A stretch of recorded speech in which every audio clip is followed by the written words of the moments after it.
जय श्री राधे कृष्ण। आप सभी का आपके अपने YouTube channel VK Mishra present में बहुत बहुत स्वागत है।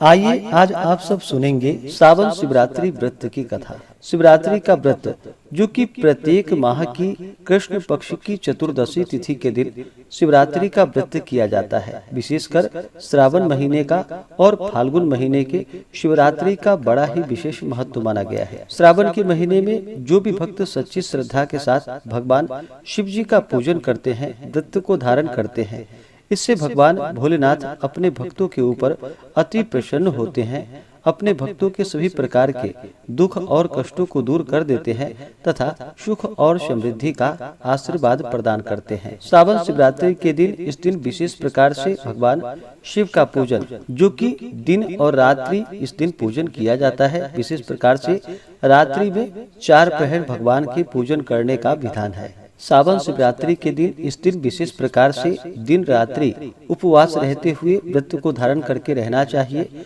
जो उपवास नहीं रह पाते हैं, जिनका स्वास्थ्य सही ना हो, तो एक समय फलाहार ग्रहण करके भगवान का पूरे विधि विधान के साथ पूजन करना चाहिए, कथा श्रवण करनी चाहिए, भगवान शिव जी के स्तोत्र आदि का पाठ या श्रवण करना चाहिए। इससे भगवान भोलेनाथ अति प्रसन्न होते हैं।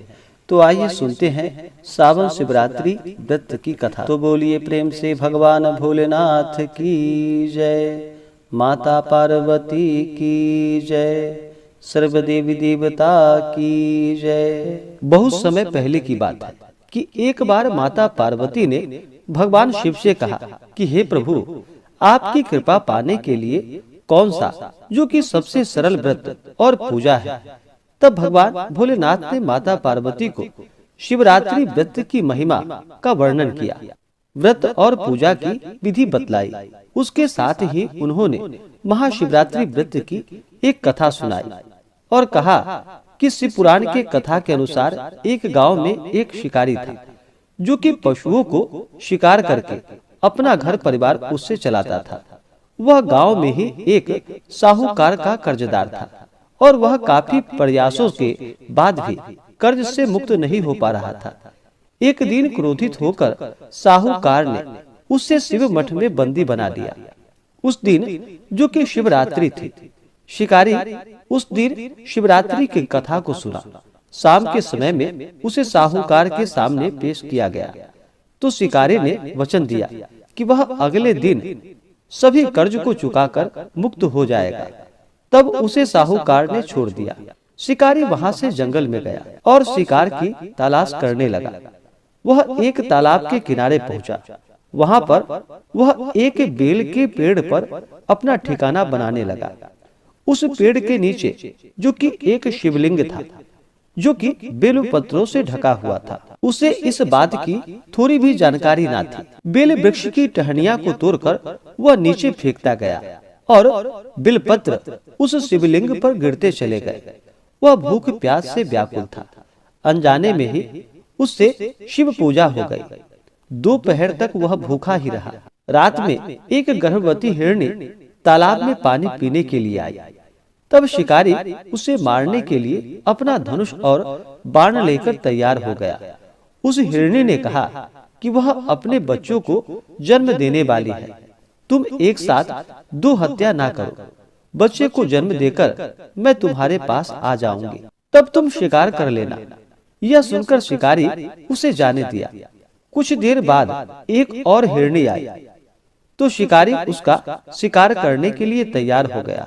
तब उस हिरनी ने कहा कि वह अभी ऋतु से मुक्त हुई है। वह अपने पति की तलाश कर रही है क्योंकि वह काम के वशीभूत है। वह जल्द ही पति से मिलने के बाद शिकार के लिए उपस्थित हो जाएगी। शिकारी ने उसे भी जाने दिया। देर रात एक हिरनी अपने बच्चों के साथ उस तालाब के पास आई और फिर एक साथ कई शिकार को देखकर वह खुश हो गया। वह शिकार करने के लिए तैयार हो गया। तब उस हिरनी ने कहा कि वे अपने बच्चों के साथ इसके पिता की तलाश कर रही है। जैसे ही वो मिल जाएंगे तो वह शिकार के लिए आ जाएगी। इस बार शिकारी उन्हें छोड़ना नहीं चाहता था, लेकिन उस हिरनी ने शिकारी को उसके बच्चे का हवाला दिया तो उसने उसे भी जाने दिया। अब शिकारी बेल वृक्ष पर बैठकर बिलपत्र तोड़ तोड़ कर नीचे फेंकते जा रहा था। अब सुबह होने वाली थी। तब वहां एक हिरण आया और फिर शिकारी उसे मारने के लिए तैयार हो गया। लेकिन उस हिरण ने कहा कि इससे पहले अगर 3 हिरणे और उसके बच्चे को तुमने मारा है तो मुझे भी मार डालो, क्योंकि उनका वियोग मैं सह नहीं पाऊंगा। यदि उसको जीवन दान दिया हो तो मुझे भी छोड़ दो।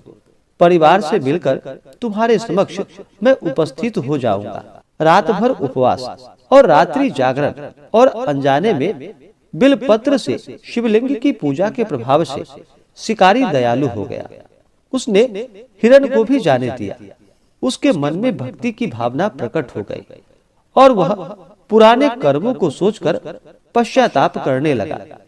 तभी उसने देखा कि हिरण का पूरा परिवार शिकार के लिए आ गया। यह देखकर वह करुणामय हो गया और रोने लगा। उस शिकारी ने हिरण और उसके परिवार को जीवन दान दे दिया और स्वयं हिंसा को छोड़कर दया के मार्ग पर चलने लगा। भगवान शिव की कृपा से वह शिकारी तथा हिरण आदि का परिवार अंत में मोक्ष को प्राप्त हुआ। तो बोलिए प्रेम से भगवान भोलेनाथ की जय, माता पार्वती की जय। वर्ष में 2 व्रत शिवरात्रि का जो कि बड़ा ही प्रसिद्ध है, एक तो सावन शिवरात्रि और महाशिवरात्रि।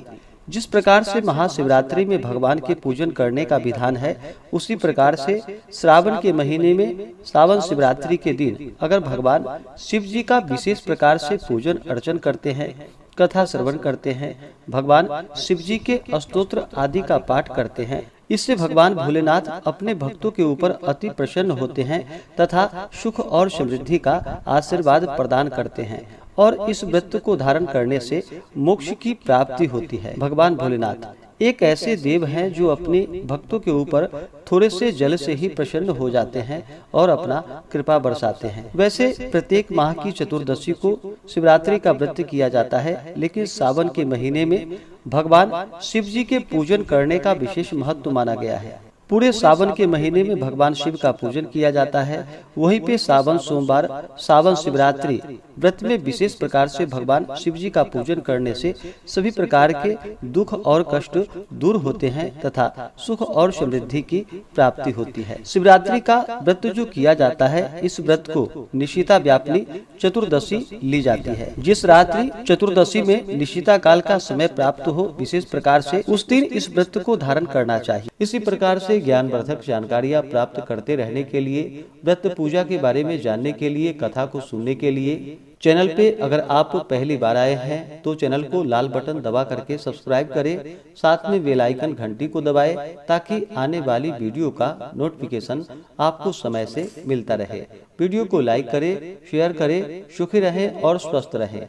जय श्री राधे कृष्ण। धन्यवाद।